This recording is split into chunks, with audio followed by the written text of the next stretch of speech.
Good morning, folks. Sad news coming out of Ibiza this morning where there's been a tragedy. A hugely talented Scottish ice hockey player was on holiday on the White Isle. Authorities are investigating exactly what has happened, but it is believed that he was on the balcony and simply lost his footing and fell. But that will all be confirmed, of course, in due course. Now, the team issued a statement last night saying they were deeply saddened by the loss of their teammate, and they said that their thoughts and prayers were with his family and friends at this very difficult time. He was celebrating his team winning the National Ice Hockey League, the top league in Scotland. They were over there enjoying themselves. He was 26 years of age, not just within the team but right throughout the sport of ice hockey in Scotland.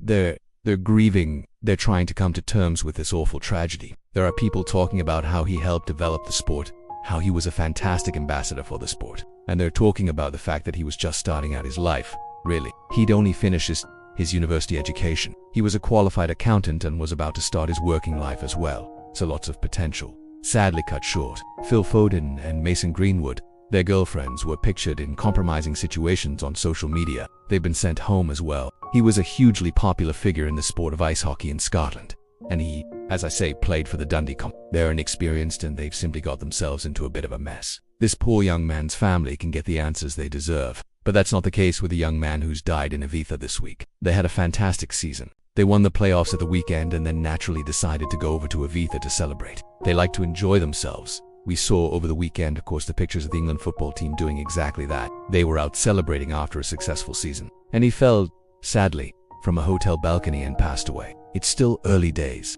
He was strong, obviously very athletic playing that particular sport. And my understanding is he was a defenseman, played at the highest level in Scotland and was on holiday with his mates celebrating a successful season. What happened to him is a tragedy.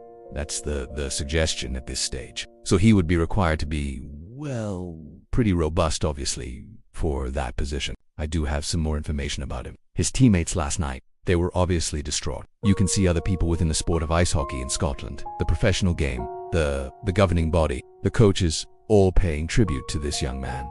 And rightly so. It's not just the way that he played the game. It's the fact that he was only 26 years of age and had his whole life ahead of him. They posted on social media saying, "We are deeply saddened to hear the news about the passing of our teammate and friend. Our thoughts and prayers are with his family and friends at this difficult time. Rest in peace, big man." And he was one of a number of players from that team that went over to the White Isle. I think when you look at the photographs of him playing ice hockey, you can see he was fit, but a terrible tragedy. When you look at the replies to that, and as I say, he was a popular figure, there's not much more to say at the moment. Obviously, the team were out celebrating. They've come back, and my thoughts this morning are very much with the family and friends of that young man and everyone connected with the Dundee Comets ice hockey team. Well, as we know, when people go out to popular holiday destinations like Ibiza, they like to let their hair down. And some of them got into a bit of trouble, didn't they? Raheem Sterling's been sent home. Gareth Southgate has talked about the fact that they're very young. He was a fully fledged international, had been capped for his country, and whether he'd had one or two drinks or not. As I say,